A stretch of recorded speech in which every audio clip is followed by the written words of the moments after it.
Telugu digital media network లో political కేటగిరీలో number 1 కేవలం 72 గంటల్లో 1,50,00,000 వ్యూస్ పైగా పాపులర్ టీవీ నెట్వర్క్. నమస్కారం అండి, మీ పేరు?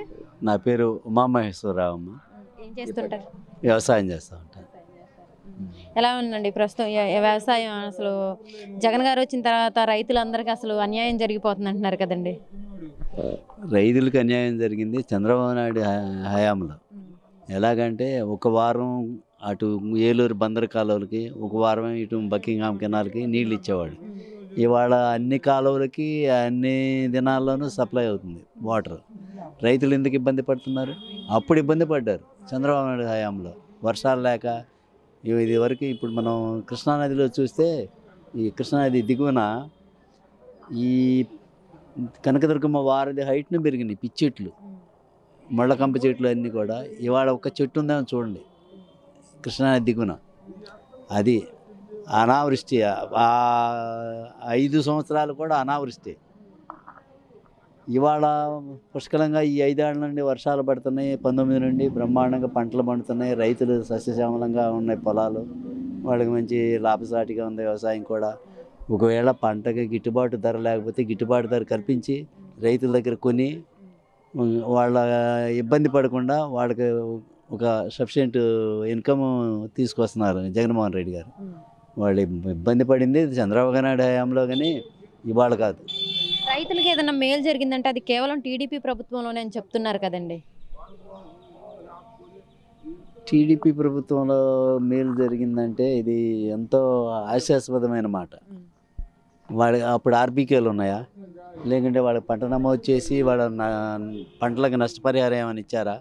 ఏమీ లేదే. ఇప్పుడు ఇస్తున్నాడు జగన్మోహన్ రెడ్డి గారు. పంట క్రాప్ వేయటం చాలు. ఈ ఆర్బీకేలో అగ్రికల్చర్ అసిస్టెంట్ ఉంటాడు, ఆయన వెళ్ళి మొత్తం పొలాలన్నీ తిరిగి ఆయన పరిధిలో మొత్తం ఏ రైతు ఏ పంట వేసాడు, ఏ సర్వే నెంబర్లో ఏ పంట ఉంది మొత్తం నమోదు చేసుకుంటున్నారు. చేసుకుని రేపు ఏదన్నా సైక్లోన్స్, ఫ్లడ్స్ ఇలాంటివి ఏమైనా వచ్చిన టైంలో వాళ్ళకి పంట నష్టపోయిన దానికి కంపెన్సేషను అదే సంవత్సరం ఇస్తున్నారు. ఇదివరకు 2-3 సంవత్సరాలకు ఇచ్చేవాళ్ళు. ఒకవేళ ఇస్తే అది ఇచ్చేవాళ్ళు కాదు, ఇస్తే 2-3 సంవత్సరాలకు ఇచ్చేవాళ్ళు. ఇప్పుడు ఇమీడియట్గా అదే సంవత్సరం నష్టపరిహారం ఇస్తున్నారు రైతులకు. చంద్రబాబు నాయుడు గారి హయాంలో పడ్డారు, కానీ ఇప్పుడు ఎవరు ఇబ్బంది పడట్లేదు. మరి అంతేకాకుండా అసలు ఈ సంక్షేమ పథకాలు ఇవన్నీ ఎలా ఉన్నాయండి అసలు జగన్ గారు వచ్చిన తర్వాత? సంక్షేమ పథకాలు నంబర్ 1 అండి. ఎందుకంటే ఇవాళ ఒక రిక్షా పుల్లరే ఉన్నాడు, వాళ్ళ పిల్లల్ని కాన్వెంట్లో చదివించే స్తోమత ఉంటుందా? ఏ రోజుకు ఆ రోజు తెచ్చుకు తినటమే, కానీ వాళ్ళకి కొంత ఆదా చేసి ఆ డబ్బుతో పిల్లలకి ఫీజులు కట్టి కాన్వెంట్లో చదివించే స్తోమత ఉండదు కదా. సో ఇవాళ ఏంటంటే ప్రతి పిల్లాడు, ఈవెన్ ఒక పంచాయతీ స్వీపర్ పిల్లాళ్ళ దగ్గర నుంచి అందరూ కూడా కాన్వెంట్లో ఇంగ్లీష్ మీడియం స్కూల్లో చదువుతున్నారు. ఇంగ్లీష్ మీడియం పెట్టడం అది చాలా ముందు చూపుతో పెట్టారు జగన్మోహన్ రెడ్డి గారు. దాన్ని కూడా చాలా విమర్శలకు గురైంది. పెద్దవాళ్ళు ఆడ పేరు చెప్పాలచో చెప్పకూడదు తెలియగానే వెంకయ్య నాయుడు గారు లాంటి వాళ్ళు కూడా ఉపరాష్ట్రపతిగా చేసిన ఆయన కూడా విమర్శించాడు. తెలుగు మర్చిపోతున్నాడు, తెలుగు మర్చిపోయాడు. మరి వాళ్ళ అమ్మాయికి స్వర్ణభారతి స్కూల్ ఉంది, ఆమె ఏ మీడియంలో చెబుతుంది? మనం ఒకరిని విమర్శించే ముందు, ఇప్పుడు మనం ఒక ఏళ్ళు చూపిస్తే 4 ఏళ్ళు మన వైపు చూపిస్తాయి. అలాగే ఆయన మరి వాళ్ళ అమ్మాయికి కూడా చెప్పచ్చు, అమ్మ వద్దమ్మా తెలుగు మర్చిపోతున్నారు మన ఆంధ్ర ప్రజలు, తెలుగు భ్రష్టు పెట్టిపోతుంది, తెలుగు అసలు అంతరించిపోతుంది, నువ్వు తెలుగు మీడియం పెట్టామని వాళ్ళ అమ్మాయికి ఎందుకు చెప్పలేదు? అంటే చెప్పేటందుకు నీతులు ఉన్నాయని ఆత్రేయ గారు ఎప్పుడో చెప్పారు ఒక సినిమాలో. అలాగే లోకులకు చెప్పడం తేలికే, బట్ ఆచరించడం కష్టం. మరి అంతేకాకుండా అసలు ఈ సంక్షేమ పథకాలు ఇచ్చేసి జనాలను సోమరపోతులను చేస్తున్నారని అంటున్నారు కదండి. ఇప్పుడు ఈ కామెంట్ చేసిన వాళ్ళకే నేను తల ఒక 50 ఏళ్ళు ఇస్తా. వాళ్ళ ఇంట్లో కూర్చొని తినమనమ్మా. ఏ పని చేయకుండా, ఏ వ్యాపారం చేయకుండా, ఏ వ్యవసాయం చేయకుండా, ఏది చేయకుండా, ఏ ఉద్యోగం చేసుకోకుండా ఇంట్లో కూర్చొని తినమని తింటారా? ఎవరికైనా సంపాదన అంటే ఆశ ఉంటుంది. ప్రతి ఒక్కడు ఏదో ఒక పని చేసుకుని బ్రతకాలని అనుకుంటాడు. అంతేగాని జగన్మోహన్ రెడ్డి గారు ఇచ్చి 15 ఏళ్ళు 17 ఏళ్ళు కోసం చెప్పి ఎవడు కూడా పని మానుకుని ఇంట్లో కూర్చోడు సోమరిపోతులాగా. అది వాళ్ళ ఏదో ఒకటి విమర్శించాలి. జగన్మోహన్ రెడ్డి గారు ఇస్తున్నారు కాబట్టి దాన్ని విమర్శించాలని విమర్శించడమే కానీ ఎవడు సోమరిపోతుగా ఉండడు, ఎవడు పని వాళ్ళు చేసుకుంటారు, ఎవరి సంపాదన వాళ్ళు చూసుకుంటారు. వేడి నీళ్ళకి చన్నీలాగా ఇప్పుడు జగన్మోహన్ రెడ్డి గారు ఇచ్చేది వాళ్ళ జీవితం గడిచిపోదు సంవత్సరం అంతా. కాకపోతే వేడి నీళ్ళకి చన్నీలాగా ఏదో అవసరాలకి అత్యవసర సమయాల్లో ఉపయోగపడతాయి కానీ కేవలం దాంతోటే బతకాలంటే బతకలేరు కదా సంవత్సరం మొత్తం కుటుంబం. అంతేకాకుండా అసలు ఈ పథకాలు ఇవ్వడం వల్ల రాష్ట్రం అప్పుల పాలైపోతుంది. జగన్ గారు అభివృద్ధి చేయట్లేదు, కేవలం సంక్షేమం తప్ప అభివృద్ధి చేయట్లేదు, ఒక కంపెనీ తీసుకురావట్లేదు. అదే చంద్రబాబు నాయుడు గారు ఉన్నప్పుడు 6,000 కంపెనీలు వచ్చినాయి, 6 లక్షల మందికి ఉద్యోగాలు ఇచ్చారు. మరి జగన్ గారు వచ్చిన తర్వాత బాబు గారు తెచ్చిన కంపెనీలను కూడా వెనక్కి పంపించేశారు అంటున్నారు కదండి. అవును, జగన్మోహన్ రెడ్డి గారు రాష్ట్రం బాగుపడటం ఇష్టం లేక వచ్చిన కంపెనీలను వెనక్కి పంపించారు. ఏమన్నా ఇది ఎంత హాస్యాస్పదమైన మాట. ఆయన ఉన్నప్పుడు 6,000 కంపెనీలు, 6 లక్షల మందికి ఉద్యోగాలు, ఇవన్నీ ఎప్పుడు ఎవడికి ప్రొవైడ్ చేశాడని ఉద్యోగాలు? అంత ఖాళీగానే నిరుద్యోగ భృతి ఇస్తానన్నాడు, ఎవడికి ఒక పైసా ఇచ్చిన పాపని పోలేదు. మరి డ్వాక్రా మహిళలకి రుణమాఫీ అన్నాడు, మీ బంగారం నడిచొచ్చుద్ది బ్యాంకుల నుంచి, రోడ్డును ఎదురెళ్ళండి అని చెప్పాడు. మరి ఎవరికి డ్వాక్రా రుణమాఫీ చేయలేదు, రైతు రుణమాఫీ చేయలేదు. 86,000 కోట్ల రైతుల రుణమాఫీకి ఆయన చేసింది 24,000, ముష్టి 24,000 కోట్లు. మరి మిగతాది ఎవరు? జగన్మోహన్ రెడ్డి గారు వచ్చిన తర్వాత దఫదఫాలుగా వాళ్ళకి చేస్తున్నారు. ఆయన ఏదో వాగ్దానాలు చేయటం వరకే కానీ ఆచరించడంలో మాత్రం జీరో.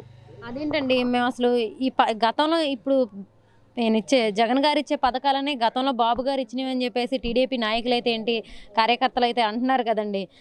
వాటిని పేర్లు మార్చి జగన్ గారు ఇస్తున్నారే తప్ప ఈయనేం పెద్దగా ఇచ్చింది లేదు ప్రజలకు అంటున్నారు కదా.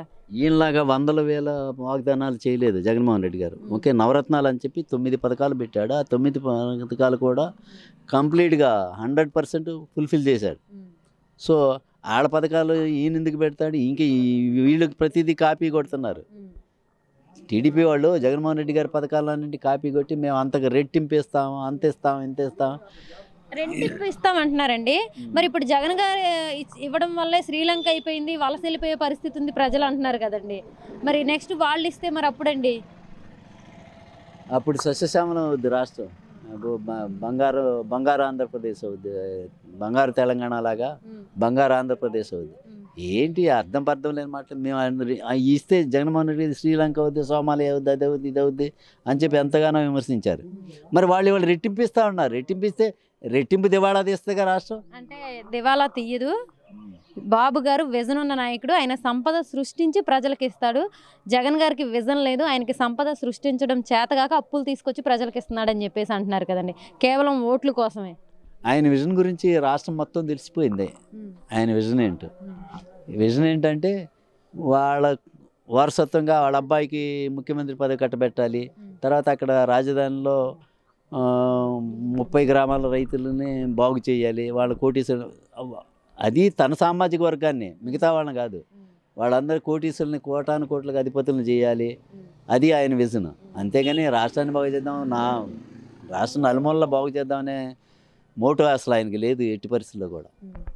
మరి ఆయనే కాకుండా ఆయన జగన్ గారి సొంత చెల్లి అయిన షర్మిల గారు కూడా అసలు నువ్వేం చేసావు జగన్ రెడ్డి ఏపీకి అని చెప్పేసి అడుగుతున్నారు కదండి, ఆమె కాంగ్రెస్ పార్టీ పగ్గాలు చేపట్టగానే. అది సహజం అమ్మా. ఇప్పుడు కొంతమంది జస్ట్ వీళ్ళందరినీ, పవన్ కళ్యాణ్ని, షర్మిలని, వీళ్ళందరినీ కూడా just Chandrababu Naidu just is provoking them. డబ్బులు ఇచ్చి 100 కోట్లు వాళ్ళని గుప్పిట్లో పెట్టుకుని వాళ్ళు అతను చెప్పినట్లు అలా ఆడుతున్నారు వీళ్ళు. అంతకు తప్ప జగన్మోహన్ రెడ్డి గారి మీద ఎఫెక్షన్ లేక కాదు, షర్మిల గారికి ఏమీ కాదు. ఆ డబ్బు మహాత్యం, అది డబ్బు మహత్యం అంటున్నారు. కానీ ఆవిడ అసలు పేదలకు నువ్వేం చేసావు, నీ ఎస్టీలు నీ ఎస్సీలు అని అంటావు, అసలు నువ్వు వాళ్ళకి ఏం చేసావు జగన్ రెడ్డి అని చెప్పేసి అడుగుతున్నారు కదండి ఆవిడ. మీరు కారులో తిరిగి లేకుండా ఏసీల్లో కూర్చుని చెప్తే కాదు, ప్రతి పల్లెకి వెళ్ళి ప్రతి పేదవాడిని టచ్ చేసి చూడు, తెలుస్తుంది పేదలకు ఏం చేస్తున్నాడు, ఇప్పుడు ఎంత ఆనందంగా ఉంటున్నారో పేదలు తెలుస్తుంది. నువ్వు కారులో కూర్చుని చెప్తే అది చెల్లుబాటు అయ్యే విషయం కాదు కదా. పేదల దగ్గరికి వెళ్ళి అడిగి చూస్తే తెలుస్తుంది వాళ్ళ గుండె చప్పుడు ఏంటో.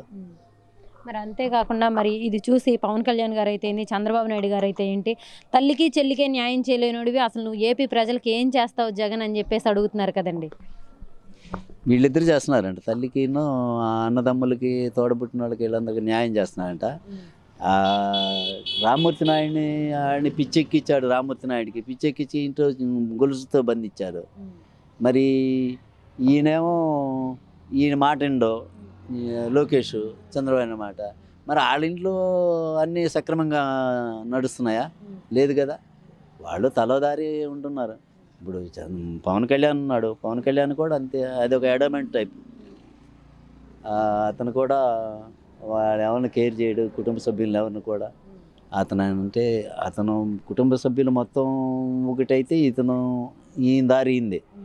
అది మరి అంతేకాకుండా మరి బాబు గారేమో నెక్స్ట్ రాబోయే ఎలక్షన్స్లో ఇవే నా చివరి ఎన్నికలు, ఈసారి నన్నే గెలిపించండి లేదంటే మీ కర్మ అంటున్నారు కదండి ప్రజల్ని.